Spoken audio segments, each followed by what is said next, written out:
ஹாய்ங்க. எல்லாத்துக்கும் வணக்கம். இப்ப வந்து பார்த்தீங்கன்னா, சர்வதேச பிரச்சனையில ஒரு முக்கியமான பிரச்சனை என்னன்னு பார்த்தீங்கன்னா, உடல் எடை அதிகரிப்பு தாங்க. வெயிட் கெயின் ஆகிறது தான். உடல் பருமன் ஆயிருச்சு அப்படின்னாலே, நம்ம உடம்புல எல்லா பிரச்சனைகளுமே தானாகவே வர காரணமாயிருதுங்க.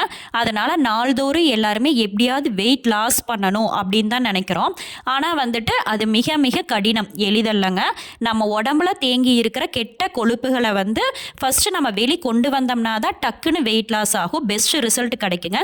அந்த கெட்ட கொழுப்புகள வந்து அகற்றக்கூடிய தன்மை இயற்கையாகவே விளையக்கூடிய காய்கறிகள் இருக்குங்க. பல வகைகள் இருக்கும். அந்த மாதிரி காய்கறிகள், பல வகைகள எப்படி ஜூஸ் போட்டு குடிச்சோம்னா, டக்குன்னு நம்மளுக்கு வெயிட் லாஸ் ஆகும். ஸ்கின் வந்து நல்ல க்ளோ ஆகும். ஹேர் குரோத் ஆகும்ன்னு பார்க்கலாங்க. இன்னைக்கு வந்துட்டு 7 type of juice for weight loss பார்க்கலாங்க. ஃபர்ஸ்ட் ஜூஸ் என்னன்னு பார்த்தீங்கன்னா, சொரக்காய் ஜூஸ் தாங்க. அரை சொரக்காய் எடுத்திங்கன்னா 2 டம்ளர் ஜூஸ் தாராளமாக வருங்க. ஃபஸ்ட்டு வந்துட்டு அரை சொரக்காய் வந்து நல்லா தோல் சீவிட்டு வாஷ் பண்ணிவிட்டு குட்டி குட்டியாக கட் பண்ணி மிக்ஸி ஜாரில் போட்டு அரைக்கிற மாதிரி கட் பண்ணி எடுத்துக்கோங்க. அது கூடவே வந்து பார்த்தீங்கன்னா இஞ்சி ஒரு துண்டு சேர்த்திக்கலாங்க. இஞ்சி வந்து பார்த்தீங்கன்னா இவ்வளோண்டு கொஞ்சோண்டு மட்டும் சேர்த்திக்கோங்க. ஏன்னா நம்ம எம்டி ஸ்டொமக்கில் வெறும் வயிற்றில் குடிக்கிறனால இஞ்சி அதிகமாக சேர்த்துனிங்கன்னா அல்சர் பிரச்சனை வர காரணமாயிரும். அதனால் இஞ்சி வந்து எப்போவுமே கொஞ்சமாக சேர்த்திக்கோங்க. அதுக்கப்புறம் வந்துட்டு ஒரு கைப்பிடி அளவு கருவேப்பிலை சேர்த்திக்கோங்க. கருவேப்பில் வந்து நம்மளுக்கு வந்து நல்லாவே ஹேர் க்ரோத் கொடுக்குங்க. அதுக்கப்புறம் கான்ஸ்டிபேஷன் பிரச்சனையிலிருந்து ரிலீஃப் ஆகிறதுக்காக கருவேப்பில் தலை சேர்த்திக்கலாங்க. சொரக்காய், அதுக்கப்புறம் இஞ்சி, கருவேப்பில் தலை 3 சேர்த்திட்டு 1/4 டம்ளர் தண்ணி மட்டும் விட்டு அரைச்சிக்கலாங்க. ஏன்னா சொரக்காயிலேயே வந்துட்டு நல்லா தண்ணி வரும். அதனால் ஜூஸ் அதிகமாக தான் கிடைக்கும். அதனால் வந்து கொஞ்சமாக நம்ம தண்ணி சேர்த்து அரைச்சோம்னாலே நல்லா நைஸாக அரைச்சிருங்க. இந்த சொரக்காய் ஜூஸ் நம்ம வந்து கண்டிப்பாக வாரத்தில் ஒரு நாளைக்காவது வெயிட் லாஸ் இருக்கிறவங்க குடிக்கலாங்க. சொரக்காயில் வந்து நார்ச்சத்து ரொம்ப ரொம்ப அதிகங்க. அதனால் மெட்டபாலிக் ரேட் அதிகப்படுத்தி கான்ஸ்டிபேஷன் பிரச்சனையிலிருந்து ரிலீஃப் ஆகுங்க. அதுக்கப்புறம் வந்து பார்த்திங்கன்னா இது வந்து ஆன்டி ஆக்சிடென்ட்ஸ் எல்லாம் நிறையா இருக்கிறனால நம்ம உடம்புல தேங்கி இருக்கிற நச்சுக்கள் கழிவுகளை வெளியில் கொண்டு வருங்க. ஸ்கின்னுக்கும் ஹேர் க்ரோவிங்க்கு ரொம்ப ரொம்ப நல்லதுங்க. ஒயிட் ஹேர்லாம் வராமல் நல்லாவே இந்த சொரக்காய் ஜூஸ் தடுக்குங்க. அதனால வெயிட் லாஸ் இருக்கிறவங்க கண்டிப்பாக வாரத்தில் ஒரு நாளைக்காவது குடிங்க. நம்மளோட ஹீட்டை எல்லாம் குறைச்சி உடம்ப வந்து கூலிங்காக நாள் பொழுதுக்கும் நல்ல எனர்ஜியாக பிரிஸ்காக இந்த சொரக்காய் ஜூஸ் வச்சுருக்குங்க. கண்டிப்பாக ட்ரை பண்ணி பாருங்கள். சூப்பர் டேஸ்ட்டில் இருக்கும். அதுக்கப்புறம் வந்து பார்த்திங்கன்னா நம்ம இந்த சொரக்காயை வந்துட்டு அரை சொரக்காய் கட் பண்ணி அரை சொரக்காய் ஃப்ரிட்ஜில் வச்சோம்னா அந்த கட் பண்ண இடம் மட்டும் காஞ்ச மாதிரி போயிருமில்ல. அதுக்கு ஒரு சூப்பரான டிப் என்னன்னு பார்த்தீங்கன்னா, நீங்கள் எந்த ஆயில் வேணாலும் குக்கிங் ஆயில், தேங்காய் எண்ணெயோ விளக்கெண்ணையோ நல்லெண்ணெயோ எது வேணாலும் அந்த கட் பண்ண இடத்துல தடவிட்டு பாக்ஸ்லேயோ இல்லை கவர்லேயோ போட்டு நீங்கள் ஃப்ரிட்ஜில் வச்சுட்டிங்கன்னா எத்தனை நாள் ஆனாலும் காஞ்சு போகாமல் இருக்குங்க. அடுத்த பெஸ்ட் அண்ட் ஃபோர்மோஸ்ட் ஜூஸ் என்னன்னு பார்த்தீங்கன்னா வெயிட் லாஸுக்கு நெல்லிக்காய் ஜூஸ் தாங்க. இந்த நெல்லிக்காய் ஜூஸ் வந்து பார்த்தீங்கன்னா ஒருத்தருக்கு ஒரு நெல்லிக்காய் எடுத்தால் போதுங்க. நான் இன்றைக்கி 2 டம்ளருக்கு 2 நெல்லிக்காய் எடுத்திருக்கேன். இஞ்சி வந்து அதே மாதிரி தான் கொஞ்சமாக சேர்த்திக்கோங்க. ஏன்னா இது நெல்லிக்காயே வந்துட்டு நம்மளுக்கு துவர்ப்புத்தன்மை. அப்புறம் இஞ்சியும் அதிகமாக எடுத்திங்கன்னா குடல் புண்ணு பண்ணிடும். அதனால் எப்போவுமே ஜூஸுக்கு வந்து இஞ்சி சும்மா கொஞ்சோண்டு ஒரு துண்டு மட்டும் எடுத்துக்கோங்க. நெல்லிக்காய் வாஷ் பண்ணிவிட்டு குட்டி குட்டியாக கட் பண்ணி வச்சுட்டு இஞ்சியும் இவ்வளோண்டு கொஞ்சோண்டு மட்டும் எடுத்துக்கோங்க. அதுக்கப்புறம் ஒரு கைப்பிடி கருவேப்பில் தலை சேர்த்திக்கலாங்க. நெல்லிக்காயில் வந்து பார்த்திங்கன்னா விட்டமின் சி அதிகமாக இருக்கிறனால நம்மளுக்கு வந்துட்டு ஹேர் க்ரோத்துக்கும் நல்லா இருக்குங்க.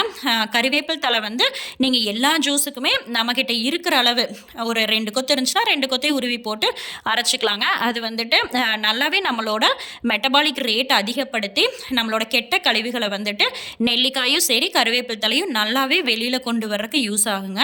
இந்த நெல்லிக்காய் ஜூஸை கண்டிப்பாக வடிகட்டி தாங்க எடுக்கணும். அப்போ தான் வந்து தொண்டை கரகரப்பெல்லாம் இருக்காது. அதுக்கப்புறம் அரை டம்ளர் நெல்லிக்காய் ஜூஸும் அரை டம்ளர் வந்து வார்ம் வாட்டர் எடுத்துக்கோங்க. வெது வெதுப்பான தண்ணி எடுத்துகிட்டு இந்த மாதிரி சூடாக குடிக்கும்போது நம்ம குடலில் வந்து தேங்கி இருக்கிற அந்த கழிவுகளையெல்லாம் அந்த சுடு தண்ணி தான் வந்து நல்லா நம்மளுக்கு வந்து அரிச்சு கொண்டு வரும்போது நம்மளுக்கு சீக்கிரமாகவே வெயிட் லாஸ் இருக்குங்க. அதனால் கண்டிப்பாக நீங்கள் நெல்லிக்காய் ஜூஸ் எடுக்கிறீங்கன்னா நல்ல சூடாக வெது வெதுப்பாக எடுத்துக்கோங்க. அப்போ தான் நல்ல வெயிட் லாஸ் இருக்குங்க.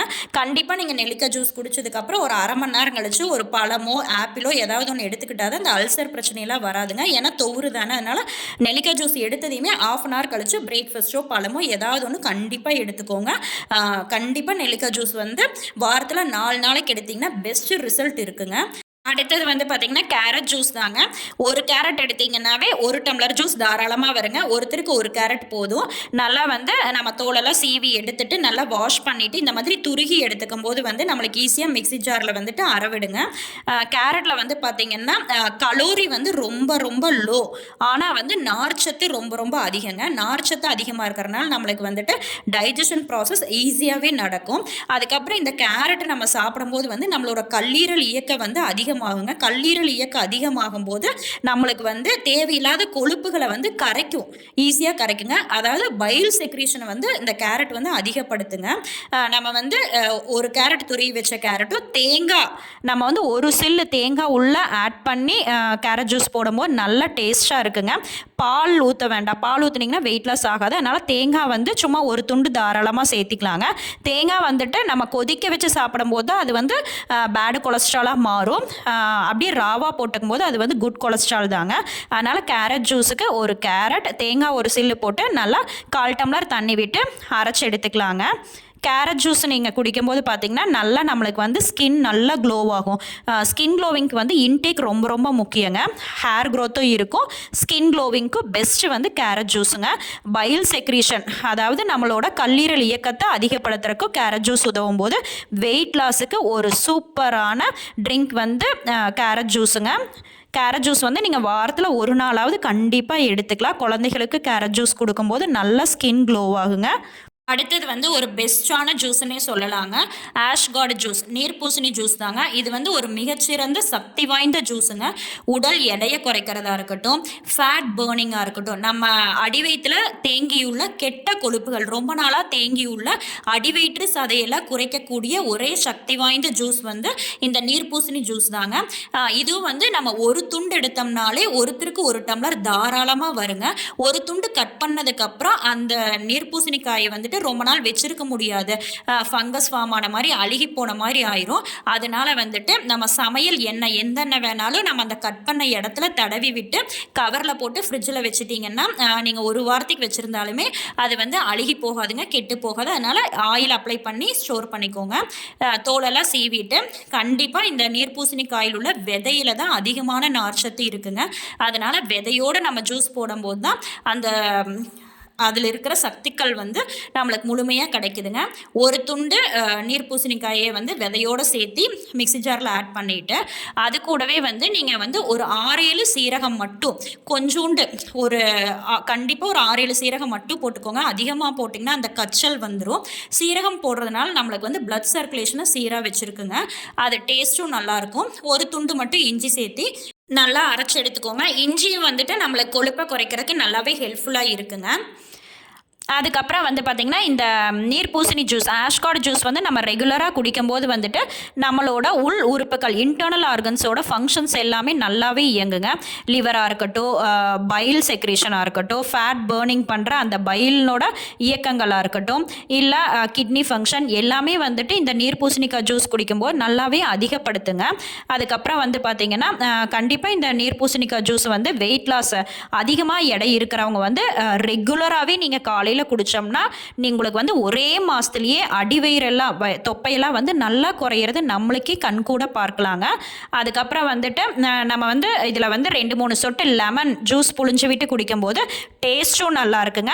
அதுக்கப்புறம் லெமன் வந்து நம்மளோட பித்தத்தை குறைக்கும். நம்ம தூங்கி எந்திரிக்கும் போது நம்மளுக்கு வந்து பித்தம் அதிகமாக இருக்குமல்ல, நம்ம வெறும் வயிற்றில் இந்த லெமன் புழிஞ்சு விட்டு குடிக்கும்போது நல்லா வந்து அந்த லெமன் வந்து பித்தத்தை வந்து நல்லா குறைச்சி கொடுக்குங்க. அதனால் கண்டிப்பாக வெயிட் லாஸ் பண்ணுறீங்க அப்படின்னா நீர்பூசணி ஜூஸ், ஆஸ்கார்டு ஜூஸ் வந்துட்டு ரெகுலராக குடிங்க. கண்டிப்பாக பெஸ்ட் ரிசல்ட் இருக்குங்க.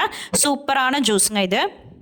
அடுத்தது வந்து பார்த்திங்கன்னா பீட்ரூட் ஜூஸ் தாங்க. பீட்ரூட் ஜூஸ் மட்டும் தனியாக எடுத்துக்கிட்டால் ரொம்ப இனிப்பாக இருக்கிற மாதிரி ஒரு மாதிரி குடிக்க முடியாத மாதிரி இருக்கும். அதனால் ஆப்பிள் மிக்ஸ் பண்ணி எடுக்கும்போது ரொம்ப நல்லா இருக்குங்க. பீட்ரூட்டை வந்து தோல் சீவிட்டு அந்த தோலை வந்து நீங்கள் வேஸ்ட் பண்ணாமல் நீங்கள் ஃபேஸில் இந்த மாதிரி ஒரு 5 மினிட்ஸ் மசாஜ் பண்ணிவிட்டு நீங்கள் வாஷ் பண்ணும்போது நல்லாவே அந்த ஃபேஸில் இருக்கிற பிளாக் மார்க்ஸ் எல்லாமே ரிமூவ் ஆகுங்க. அப்புறம் லிப்ஸுக்கு அப்ளை பண்ணிங்கனாலும் லிப்ஸும் நல்லா வந்து கலர் கொடுக்குங்க. அதனால் பீட்ரூட் தோலை வேஸ்ட் பண்ணாமல் ஸ்கின்னுக்கு அப்ளை பண்ணிக்கோங்க. அரை பீட்ரூட் எடுத்திங்கன்னாவே நம்மளுக்கு வந்து ஒரு டம்ளர் நல்லாவே ஜூஸ் கிடைக்கும். அரை பீட்ரூட் ப்ளஸ் அரை ஆப்பிள் எடுத்துகிட்டு நம்ம குட்டி குட்டியாக கட் பண்ணி எடுத்துகிட்டு அதுக்கப்புறம் வந்து பார்த்திங்கன்னா இந்த பீட்ரூட் ஜூஸ்க்கு வந்து கண்டிப்பாக நீங்கள் வந்து பாதாம் ஆட் பண்ணிக்கும் போது நல்ல டேஸ்ட் கொடுக்குங்க. பாதாம் வந்துட்டு கண்டிப்பாக நீங்கள் தோலை உரித்து தான் யூஸ் பண்ணணும். அந்த தோலில் வந்து அசிடிக் கண்டென்ட் இருக்குது. ஆசிட் இருக்கிறனால தோலோடு சேர்த்து எப்போவுமே நீங்கள் பாதாம் எடுத்துக்காதீங்க. தோலை உரிச்சிட்டு சேர்த்திக்கோங்க. பீட்ரூட், ஆப்பிள், பாதாம் ப்ளஸ் நம்மளுக்கு வந்து புதினா இலை வந்து ஒரு 5-6 எடுக்கும்போது நம்மளுக்கு வந்து ஃபேட் பேர்னிங்கும் நல்லா இருக்குங்க. அதுக்கப்புறம் அதனோட ஃப்ளேவரும் நல்லாயிருக்கும். அதனால் வந்துட்டு உங்களுக்கு புதினா இலை கிடைக்கிது அப்படின்னா எல்லா ஜூஸுக்குமே ஒரு 2 அல்லது 3 புதினா இலை ஆட் பண்ணும்போது நம்மளுக்கு வந்து ஃபேட் பேர்ன் பண்ணுறதுக்கு நல்லாவே ஹெல்ப்ஃபுல்லாக இருக்குங்க.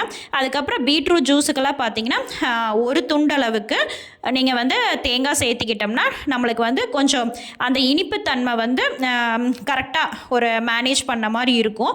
அதனால் வந்துட்டு பீட்ரூட் ஜூஸுக்கு, கேரட் ஜூஸ்க்கெல்லாம் கண்டிப்பாக நீங்கள் தேங்காய் ஃப்ளேவர் ஆட் பண்ணும்போது இன்னும் நல்லா நம்மளுக்கு குடிக்கிறதுக்கு நல்லா இருக்குங்க. அந்த பச்சை வாசனை இல்லாமல் இருக்கும். அதனால் நீங்கள் தேங்காய் சேர்த்திக்கலாம். இந்த நாளை வந்துட்டு நல்லா தண்ணி விட்டு நைஸாக அரைச்சி நீங்கள் ஃபில்டர் பண்ணி எடுத்துகிட்டு நம்ம வந்து குடிச்சிக்கலாங்க. பீட்ரூட் வந்து பார்த்திங்கன்னா நம்மளுக்கு வந்து ஸ்கின் க்ளோவுக்கு வந்து சூப்பரான ஜூஸுங்க. அதுக்கப்புறம் பீட்ரூட்டில் வந்து லோ கலோரி ஆனால் நார்ச்சத்து அதிகமாக இருக்கும்போது நம்மளுக்கு வயிறு ஃபுல்லான மாதிரி இருக்கும்போது நம்மளுக்கு வந்து பசிக்காதுங்க. அதுக்கப்புறம் வந்து ஃபேட்டு நம்ம உடம்புல வந்து ஃபேட்டை வந்து தேங்க விடாமல் பார்த்துக்கும் பீட்ரூட் ஜூஸு. அதனால் வந்து வெயிட் லாஸ் இருக்கிறவங்க கண்டிப்பாக பீட்ரூட் ஜூஸ் எடுத்துக்கலாங்க. அடுத்த வெயிட் லாஸுக்கு மிக முக்கியமான ஜூஸ் வந்து மாதுளை ஜூஸ் தாங்க. ஒரு மாதுளையை தொளிர் வச்சு முத்துக்கள் எடுத்து வச்சுருக்கேங்க. ஒரு துண்டு தேங்காய் எடுத்துக்கோங்க. பசும் பாலுக்கு பதிலாக தேங்காய் பால் ஆட் பண்ணிக்கலாங்க. அது வந்து கலோரிஸ் இன்க்ரீஸ் பண்ணாது தேங்காய் எடுத்துக்கிறனால. 3 புதினா இலைகள் சேர்த்தும் போது தேவையில்லாத கொழுப்புகள் கரையுங்க. இந்த 3ஐயுமே நம்ம மிக்ஸி ஜாரில் போட்டு மாதுளை, முத்துக்கள் ப்ளஸ் தேங்காய் ப்ளஸ் புதினா இலைகள் 3ஐயும் சேர்த்துட்டு ஃபஸ்ட்டு தண்ணி விடாமல் ஒரு சுற்று விட்டு அரைச்சிக்கோங்க. தண்ணி விடாமல் நீங்கள் அரைக்கும் போது அந்த விதைகளும் சேர்ந்து நல்லா அரைவிடும். அதுக்கப்புறம் ஒரு 1/4 டம்ளர் தண்ணி விட்டு நம்ம வடித்து குடிச்சிக்கலாங்க. மாதுளை ஜூஸ் எப்படி நம்மளுக்கு ஹெல்ப்ஃபுல்லாக வெயிட் லாஸுக்கு ஹெல்ப்ஃபுல்லாக இருக்குன்னு பார்த்தீங்கன்னா நம்ம இப்போ ஒர்க் அவுட் பண்ணுறோம், எக்ஸசைஸ் எல்லாம் பண்ணும்போது நம்மளுக்கு வந்து நல்லா கொஞ்சம் டயர்டாக ஃபீல் ஆகும். அந்தப்போ வந்து நம்ம மாதுளை ஜூஸ் குடிக்கும்போது நல்லா ஹீமோக்ளோபின் ரத்தத்தை வந்து நல்லா ஊற செய்யுங்க. மாதுளம்பழம் நம்ம குடிக்கும் ரத்தம் நல்லா ஊறு இரும்பு சத்து அதிகம் கிடைக்கும். அப்போ வந்துட்டு நம்மளுக்கு வந்து ரொம்ப எனர்ஜெட்டிக்காக பிரிஸ்காக வச்சுருக்கக்கூடியது இந்த மாதுளை ஜூஸ் தாங்க. அதனால் வந்து கண்டிப்பாக வெயிட் லாஸ் இருக்கீங்கன்னா மாதுளை ஜூஸ் எடுத்துக்கலாம். நம்ம வயிற்றுக்குள் இருக்கிற புண்ணு, அல்சரு, ஜீரண சக்தி எல்லாமே இந்த மாதுளை ஜூஸ் அதிகப்படுத்துங்க. வயிறு பிரச்சனைக்கு வந்து ஒரே தீர்வு இந்த மாதுளை ஜூஸ் தாங்க. அதனால் கண்டிப்பாக நீங்கள் வெயிட் லாஸில் இருக்கீங்கன்னா வாரத்தில் 2 நாளைக்கு மாதுளை ஜூஸ் மார்னிங் எடுத்துக்கலாம், ஈவினிங் எடுத்துக்கலாம், ஸ்நாக்ஸாக கூட எடுத்துக்கலாங்க. அடுத்த லாஸ்ட் ஜூஸ் என்னன்னு பார்த்தீங்கன்னா 7th டே ஜூஸ் வந்து வாட்டர்மெலன் ஜூஸ் தாங்க. கண்டிப்பாக நம்ம வெயிட் லாஸில் இருக்கிறோன்னா வாட்டர்மெலன் ஜூஸ் கண்டிப்பாக எடுத்துக்கணுங்க. வாட்டர்மெலனில் வந்து பார்த்திங்கன்னா எலக்ட்ரோலைட்டுங்கிற தன்மை தானாகவே இருக்கிறனால நம்ம உடம்பை வந்துட்டு ஹைட்ரேட்டடாக வச்சுக்கோங்க. இப்போ நம்ம ஒர்க் அவுட் எல்லாம் பண்ணுறோன்னா நம்ம வேர்வை மூலிமா எல்லாம் தண்ணி வெளியில் வந்துடும். அந்தப்போ நம்ம வாட்டர்மெலன் ஜூஸ் எடுத்துக்கிறோன்னா நம்ம பாடி வந்து ஈரப்பதமாக எப்போவுமே ஹைட்ரேட்டடாக வச்சுக்கிறக்கு உதவுங்க. 1 கப் வாட்டர்மெலனை தோல் சீவி எடுத்துகிட்டு 3 பெப்பர் தூள் மிளகு சேர்த்துக்கிட்டோம்னா நம்ம பாடி கூலிங் எஃபெக்டாக வச்சுருக்கிறதுக்கு பெப்பர் சேர்த்திக்கலாங்க. நீங்கள் பெப்பர் பவுடர் மிளகு தூள் இருந்தாலும் சேர்த்து நல்லா விதையோடவே போட்டு அரைச்சி வடிகட்டியும் எடுத்துக்கலாங்க, வடிகட்டாமையும் எடுத்துக்கலாம். இந்த விதையில தான் வந்துட்டு நார்ச்சத்து அதிகமாக இருக்கும்போது நம்மளுக்கு வந்து டைஜஷன் மெட்டபாலிக் ரேட்டை ஜீரண சக்தி அதிகப்படுத்துங்க. அதுக்கப்புறம் விட்டமின் ஏசி எல்லாம் இருக்கிறனால ஸ்கின் அண்ட் ஹேர் க்ரோத்துக்கு வாட்டர்மெலன் ஜூஸ் நல்லாவே ஹெல்ப்ஃபுல்லாக இருக்குங்க. அப்புறம் மெயினாக இந்த வாட்டர்மெலன் ஜூஸ் வந்து பார்த்திங்கன்னா நம்ம வயிற்றில் அந்த கேஸ்ட்ரிக் ஃபார்ம் ஆகாமல் பார்த்துங்க. ஆசிட் வந்து நம்ம உடம்புல வந்து வாட்டர்மெலன் ஜூஸ் குடிக்கும்போது ஃபார்ம் ஆகாமல் தடுத்து ப்ளோட்டிங் ஆகாமல் பார்த்துக்கிற ஒரே ஜூஸ் வாட்டர்மெலன் ஜூஸ் தாங்க. வயிறு பிரச்சனை இருக்கிறவங்க கண்டிப்பாக நீங்கள் வாட்டர்மெலன் ஜூஸ் எடுத்துக்கலாம். ப்ளோட்டிங் ப்ராப்ளம் எல்லாம் வராதுங்க. இப்போ நான் சொன்ன எந்த ஜூஸஸ்க்குமே எந்த விதமான சுகரும் ஆட் பண்ணக்கூடாதுங்க. நாட்டு சர்க்கரையோ பனை வெல்லமோ பனங்கற்கண்டோ எதுவுமே ஆட் பண்ணக்கூடாதுங்க. சுகர் ப்ளஸ் சால்ட் ஆட் பண்ணாமல் இருந்தீங்கன்னா தான் சீக்கிரமாக வெயிட் லாஸ் இருக்குங்க. எல்லா டைப் ஆஃப் சுகர்லேயுமே நாட்டு சர்க்கரை, பனங்கற்கண்டு எல்லாத்துலேயுமே கலோரிஸ் அதிகங்க. அதனால் எந்த விதமான சுகரும் ஆட் பண்ணாதீங்க. அது போக சாத்துக்குடி juice, orange juice, cucumber juice எல்லாம் எடுத்துக்கலாம். குக்கும்பர் ஜூஸ்லாம் கலோரி வந்து ரொம்ப ரொம்ப கம்மிங்க. அதிகமான கொழுப்புகளை சேர விடாமல் தடுக்கிறது வெள்ளரிக்காய் மட்டும்தாங்க. இப்போ இந்த 7 டைப் ஆஃப் ஜூஸஸ்னோட ஹெல்த் பெனிஃபிட்ஸை முழுமையாக தெரிஞ்சிருப்பீங்கன்னு நினைக்கிறேன். இந்த வீடியோ உங்களுக்கு பிடிச்சிருந்துச்சுன்னா என் வீடியோ ஃபஸ்ட் டைம் பார்க்குறீங்கன்னா மறக்காமல் என் சேனலுக்கு சப்ஸ்கிரைப் பண்ணிக்கோங்க. தேங்க்ஸ் ஃபார் வாட்சிங். Bye by.